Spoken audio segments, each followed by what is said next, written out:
वक्ता यांत्रिकी eight government polytechnic college Kelwara. Student, आज हम पढ़ेंगे subject thermodynamics and IC engine, जिसका सब्जेक्ट कोड है एमई 208। ठीक है, उसकी पहली यूनिट है basic concept and gas law. ठीक है, उसे पढ़ेंगे थर्मोडायनेमिक्स के बारे में। थर्मोडायनेमिक्स क्या होती है, उसकी डेफिनेशन देखते हैं। It is a branch of science, ये विज्ञान की वो शाखा है which deals with energy interaction and its effect on system and surrounding. Thermodynamics क्या है, ये विज्ञान की वो शाखा है जिसके अंतर्गत हम ऊर्जा का हमारे सिस्टम और सराउंडिंग में क्या क्या प्रभाव पड़ता है उसका अध्ययन करते हैं। ठीक है, आगे देखते हैं थर्मोडायनेमिक्स। थर्मोडायनेमिक्स क्या है, एक ग्रीक वर्ड से बना हुआ है जिसके थर्म प्लस डायनामिक्स। थर्म का मतलब होता है हीट और डायनामिक्स का मतलब होता है पावर। तो इसका कंबाइंड मीनिंग क्या है, to convert heat into power. आ गया समझ में, मतलब ऊष्मा को हम पावर में कैसे बदले, इसके बारे में हम किस में पढ़ते हैं, थर्मोडायनेमिक्स में। ठीक है, अब इसमें हमने दो वर्ड पढ़े हैं। पहला है सिस्टम, जिसको हिंदी में निकाय बोलते हैं। दूसरा है सराउंडिंग, जिसको हम परिवेश बोलते हैं। अब देखते हैं इसकी परिभाषा देख ले, सिस्टम क्या होता है। सिस्टम की डेफिनेशन है, it is a fix mass, ये एक निश्चित द्रव्यमान है, या a reason in a space, या स्पेस में वह क्षेत्र है, वह रीजन है, वेयर जहाँ आवर स्टडी इज फोकस्ड। मतलब सिस्टम वह चीज़ होता है जहाँ पर एक्चुअल में हम अध्ययन करते हैं। मान लो कि एक क्लासरूम है, क्लासरूम में बच्चे बैठे हुए, मैं पढ़ा रहा हूँ, तो जो क्लासरूम हुआ तो वो हमारे लिए क्या होगा, सिस्टम, क्योंकि उस क्लासरूम के अंदर हम अध्ययन कर रहे हैं। लेकिन मान लो कि क्लासरूम के बाहर भी कुछ बच्चे घूम रहे हैं, लेकिन जो मैं पढ़ा रहा हूँ वो बच्चे सुन रहे हैं, लेकिन वो अपनी क्लास में प्रेजेंट नहीं है, तो वो हमारे निकाय का पार्ट नहीं है। लेकिन वो बाहर है तो वो निकाय या सिस्टम में काउंट नहीं होंगे। जो क्लास के अंदर है वो निकाय के अंदर काउंट हो जाएंगे। ठीक है, फिर देखते हैं सराउंडिंग। सराउंडिंग की डेफिनेशन देखते हैं, everything except the system become surrounding. मतलब क्या होता है कि सिस्टम को छोड़कर बाकी बचा हुआ जो एरिया है, जो मास है, वो क्या किसके अंडर आता है, सराउंडिंग के अंदर। देखो जो क्लासरूम के अंदर हम पढ़ाई कर रहे हैं, तो मतलब क्लासरूम तो अपने लिए सिस्टम हो गया, लेकिन जो बाहर कोई सुन रहा है उसको, वो हमारे लिए क्या हो गया, सराउंडिंग या परिवेश हो गया। और सिस्टम प्लस सराउंडिंग मिलके क्या बनता है, यूनिवर्स। ठीक है, फिर देखते हैं एक और टर्म आती है इसमें, बाउंड्री। बाउंड्री क्या होती है, इट इज़ द रियल और इमेजिनरी, ये वास्तविक भी हो सकती है और काल्पनिक भी हो सकती है। Surface which separate system from surrounding. Boundary क्या होती है, वास्तविक भी हो सकती है और काल्पनिक भी हो सकती है। ठीक है, ये इसका काम क्या है, बाउंड्री का, ये सिस्टम से सराउंडिंग को अलग करता है। जैसे हमने क्लासरूम लिया, तो क्लासरूम की दीवार है, क्या काम कर रही है, बाउंड्री का काम कर रही है। मतलब क्लासरूम की दीवार के बाहर क्या है, सराउंडिंग, मतलब सिस्टम को सराउंडिंग से अलग कर रही है। ठीक है, बाउंड्री कैन बी फिक्स भी हो सकती है और मूवेबल भी हो सकती है। ठीक है, मूवेबल, तो ये एक अरेंजमेंट दिया हुआ है। जो नीचे वाला क्षेत्र है, जो नीचे वाली है, ये क्या है, फिक्स बाउंड्री है। ऊपर वाला जो पिस्टन दे रखा है वो क्या, मूवेबल है, ऊपर नीचे हो सकता है। इससे एरिया या वॉल्यूम कम ज़्यादा कर सकते हैं बाउंड्री का। तो ये क्या आ जाएगा, मूवेबल बाउंड्री। ठीक है, फिर आगे पढ़ते हैं टाइप्स ऑफ सिस्टम। पहले टेबल समझ लीजिए, उसके बाद इसको पढ़ेंगे। टाइप्स ऑफ सिस्टम, तो सिस्टम कितने प्रकार के हो गए, 3 टाइप के होते हैं। एक तो क्लोज सिस्टम हो गया, जिसको बंद निकाय बोलते हैं। ओपन सिस्टम हो गया, जिसको खुला निकाय बोलते हैं। एक हो गया आइसोलेटेड सिस्टम। ठीक है, अब इसमें हम देखेंगे कि मास और ऊर्जा, एनर्जी का ट्रांसमिशन किस टाइप से होता है। क्लोज सिस्टम में क्या होता है, एनर्जी आ जा सकती है। ठीक है, एक मतलब बंद है, बंद निकाय है, उसके अंदर क्या होता है, हीट का तो ट्रांसफ़र हो जाएगा, लेकिन मास का अगर पूरी तरफ से क्लोज है तो उसका मास कैसे ट्रांसफ़र होगा, तो मास तो नहीं होगा, क्रॉस लगा रहेगा। जैसे कि उदाहरण दिया है इसने, पिस्टन सिलेंडर अरेंजमेंट विदाउट वाल। अगर पिस्टन और सिलेंडर है, उसका अरेंजमेंट है, उसमें वाल भी नहीं हो, तो एनर्जी का तो ट्रांसफ़र हो जाएगा, लेकिन मास का ट्रांसफ़र नहीं होगा क्योंकि वाल बंद है। फिर है ओपन। ओपन ओपन निकाय में क्या होता है, एनर्जी का भी ट्रांसफ़र हो जाएगा और मास का भी ट्रांसफ़र हो जाएगा।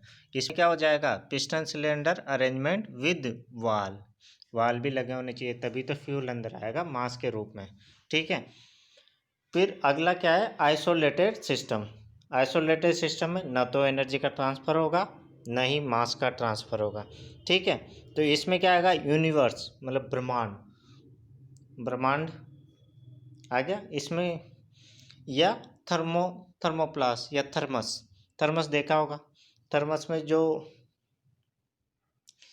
गर्म चाय डाल रख दी अपन ने, तो क्या होगा, उसमें जो मास है वो फिक्स ही रहेगा, इधर उधर तो जाएगा नहीं। ठीक है। और टेम्परेचर जिसमें रखा है तो वो गर्म चीज़ रखी है तो गर्म ही रहेगी, ठंडी चीज़ है तो ठंडी रहेगी, मतलब एनर्जी का भी ट्रांसफर नहीं हो रहा। अब इसको एक एक करके देखते हैं। ओपन सिस्टम की परिभाषा। पहला, open system, it is a system in which both mass interaction and energy interaction take place between system and surrounding. खुला निकाय वो निकाय है जिसके अंदर मास मतलब द्रव्यमान और ऊर्जा का स्थानांतरण संभव है। किस किस के बीच में, सिस्टम और सराउंडिंग के बीच। तो इसका उदाहरण देखते हैं, बॉयलर। बॉयलर में क्या है, वाटर को स्टीम, बॉयलर क्या करता है, वाटर को स्टीम में कन्वर्ट करेगा, तो मतलब मास भी ट्रांसफ़र हो रहा है, और कोल्ड से हॉट हो रहा है तो मतलब एनर्जी भी ट्रांसफ़र हो रही है। ठीक है। फिर उसके बाद हो गया टरबाइन, नोजल हो गया, कंडेंसर हो गया, पंप हो गया, piston and cylinder arrangement with valve. ठीक है। उसके बाद है क्लोज सिस्टम। क्लोज सिस्टम में क्या है, it is a system in which only energy interaction take place between system and surrounding. Open में क्या हो रहा था, मास का भी ट्रांसफ़र हो रहा था और एनर्जी का ट्रांसफ़र होता है, लेकिन क्लोज में क्या होगा, ओनली केवल और केवल एनर्जी का ट्रांसमिशन होगा, ट्रांसफ़र होगा, बाकी मास का ट्रांसमिशन नहीं होगा। किन किन के बीच, निकाय और परिवेश के बीच। ठीक है। इसका उदाहरण है पिस्टन सिलेंडर अरेंजमेंट विदाउट वाल, ये विदाउट याद रखना हमेशा। फिर है आइसोलेटेड सिस्टम। आइसोलेटेड सिस्टम में क्या आता है, डेफिनेशन देखते हैं, it is a system in which neither mass interaction nor energy interaction take place between system and surrounding. Hindi में देख लेते हैं, ये वो निकाय है जिसके अंतर्गत नाइदर है ना तो मास का ट्रांसफर होगा, न ही ऊर्जा का ट्रांसफर होगा। किन किन के बीच, सिस्टम, सिस्टम यानी निकाय, और सराउंडिंग यानी परिवेश। निकाय और परिवेश के बीच न तो ऊर्जा का ट्रांसफर होगा, न ही द्रव्यमान का ट्रांसफर होगा। उदाहरण याद है, थर्मोप्लास्क या थर्मस या ब्रह्मांड, यूनिवर्स। ठीक है। फिर उसके बाद देखते हैं थर्मोडायनेमिक प्रॉपर्टी, मतलब ऊष्मागतिकी के क्या क्या गुणधर्म होते हैं। तो थर्मोडायनेमिक प्रॉपर्टी क्या होती है, इट रिप्रेजेंट, ये प्रदर्शित करता है, कैरेक्टरिस्टिक्स मतलब विशेषताएं ऑफ द सिस्टम, ये निकाय में क्या क्या विशेषता है उसको दर्शाता है। ठीक है। तो देखते हैं कितने प्रकार की होती है, टाइप्स ऑफ प्रॉपर्टी, गुणधर्म के प्रकार। पहला है इंटेंसिव प्रॉपर्टी, इंटेंसिव गुणधर्म। तो इसकी परिभाषा देखते हैं, these properties are independent of mass of the system. Intensive property क्या होता है, निकाय के वो गुणधर्म जो मास यानी द्रव्यमान पर निर्भर नहीं करते, क्या कहलाती है, इंटेंसिव प्रॉपर्टी। जैसा कि उदाहरण टेम्परेचर हो गया, प्रेशर हो गया, डेंसिटी हो गया, थर्मल कंडक्टिविटी हो गया। ठीक है। ओ फिर एक नोट है, ऑल स्पेसिफिक प्रॉपर्टीज, जैसे स्पेसिफिक एंथैल्पी हो गया, स्पेसिफिक इंटरनल एनर्जी हो गया, स्पेसिफिक वॉल्यूम हो गया, ठीक है। All type of specific property are क्या होती है, सभी स्पेसिफिक गुणधर्म इंटेंसिव प्रॉपर्टी के अंदर आते हैं। उदाहरण दे रखा है, स्पेसिफिक वॉल्यूम हो गया, स्पेसिफिक एंथैल्पी हो गया, स्पेसिफिक इंटरनल एनर्जी हो गया। फिर उसके बाद आता है दूसरी प्रॉपर्टी होती है extensive property, are depend on term. Hindi में देख लेते हैं, इंटेंसिव गुणधर्म के अंदर निकाय का वो जो वो गुणधर्म या वो प्रॉपर्टी जो द्रव्यमान पर निर्भर करती है, निकाय का वो गुणधर्म जो द्रव्यमान पर निर्भर करती है, क्या कहलाती है, एक्सटेंसिव प्रॉपर्टी, ठीक है। एक्सटेंसिव प्रॉपर्टी कहलाती है जो द्रव्यमान पर निर्भर करती है। उसका उदाहरण देख लेते हैं, वॉल्यूम आयतन हो गया, एंथैल्पी हो गया, एनर्जी हो गया, एंट्रोपी हो गया, या ऑल फॉर्म ऑफ एनर्जी, ऊर्जा के सभी प्रकार, जैसे काइनेटिक एनर्जी हो गया, पोटेंशियल एनर्जी हो गया, जितने प्रकार की एनर्जी होगी वो एक्सटेंसिव प्रॉपर्टी में आएगी। लेकिन इसमें नोट है, अगर सभी प्रकार की एनर्जी में स्पेसिफिक जुड़ जाए तो वो क्या कहलाती है, इंटेंसिव। मतलब स्पेसिफिक तब बनती है जब किसी एनर्जी को द्रव्यमान से भाग लगा दिया जाए, तो वो क्या बन जाती है, इंटेंसिव, ठीक है। तो उसके बाद गैस लॉ आते हैं, बॉयल्स लॉ देखते हैं। बॉयल्स लॉ क्या कहलाता, Boyle's law state that, definition देख लें, Boyle's law state that at a constant temperature the volume of a given mass of a gas is inversely proportional to its volume, ठीक है। Boyle's law हमें ये कहता है, बाकी इससे डेरिवेशन समझाता हूँ। ये क्या कह रहा है कि तापमान मतलब टेम्परेचर कांस्टेंट है तो वॉल्यूम व्युत्क्रमानुपाती होगा प्रेशर के। बॉयल्स लॉ हमें कहता है कि एट अ कांस्टेंट टेम्परेचर, मतलब जब तापमान नियंत्रित हो तो किसी गैस का आयतन व्युत्क्रमानुपाती होता है किसके, प्रेशर के, ठीक है। यहाँ गलत लिख दिया, ये इट्स वॉल्यूम की जगह प्रेशर आ जाएगा, ठीक है। किसी गैस का कांस्टेंट तापमान पर किसी गैस का आयतन उसके प्रेशर के व्युत्क्रमानुपाती होता है, तो V प्रोपोर्शनल टू 1/P इधर ले जाएंगे तो PV बराबर कांस्टेंट या P1V1 बराबर P2V2। फिर उसके बाद आता है चार्ल्स लॉ।